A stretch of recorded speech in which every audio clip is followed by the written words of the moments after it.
I think you have a moral obligation to deploy it, even though you're going to get sued and blamed by a lot of people, because the people whose lives you saved don't know that their lives are saved, and the people who do occasionally die or get injured, they definitely know, or their estate does, that it was, whatever, there was a problem with autopilot.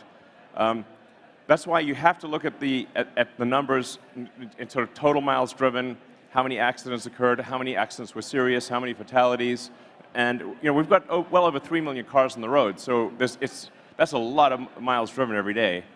It's not going to be perfect, but what matters is that it is very clearly safer than not deploying it. Yeah. So I think last question. I think, yeah, so thanks. Well, the last question here.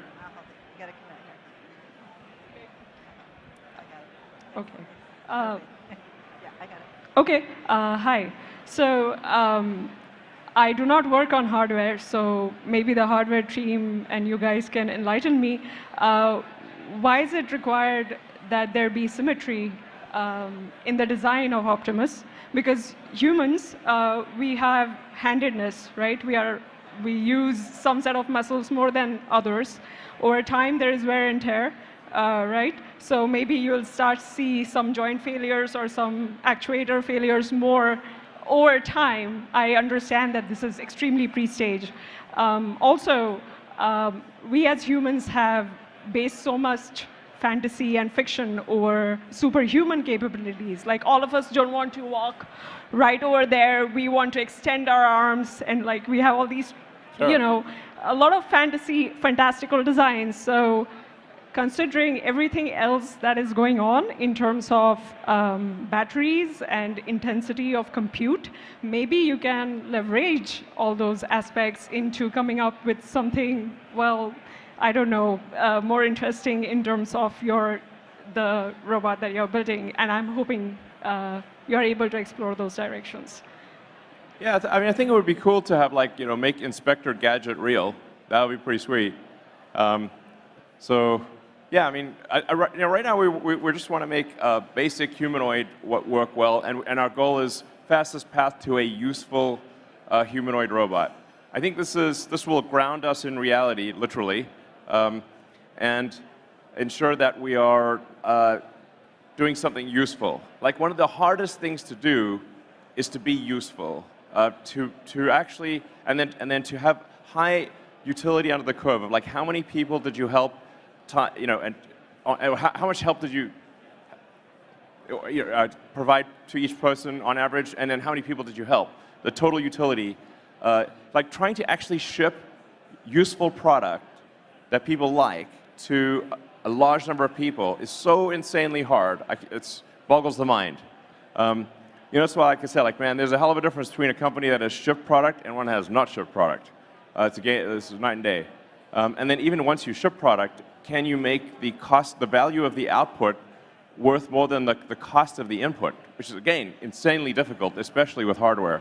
So, but I think over time, I think it would be cool to do creative things and have like 8 arms and whatever, and have different versions, and maybe, there'll be some hardware, like companies that are able to add things to an Optimus, like maybe we add a power port or something like that, or attach them. You can add attachments to your Optimus, like you can add them to your phone. There could be a lot of cool things that could be done over time, and there could be maybe an ecosystem of small companies or big companies that make add-ons for Optimus. So with that, I'd like to thank the team for their hard work. You guys are awesome, and yeah.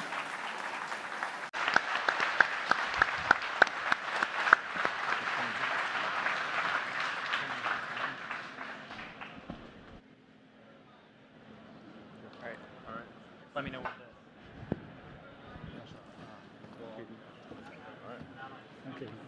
All right, so hopefully that was enough detail. And now we can move to questions.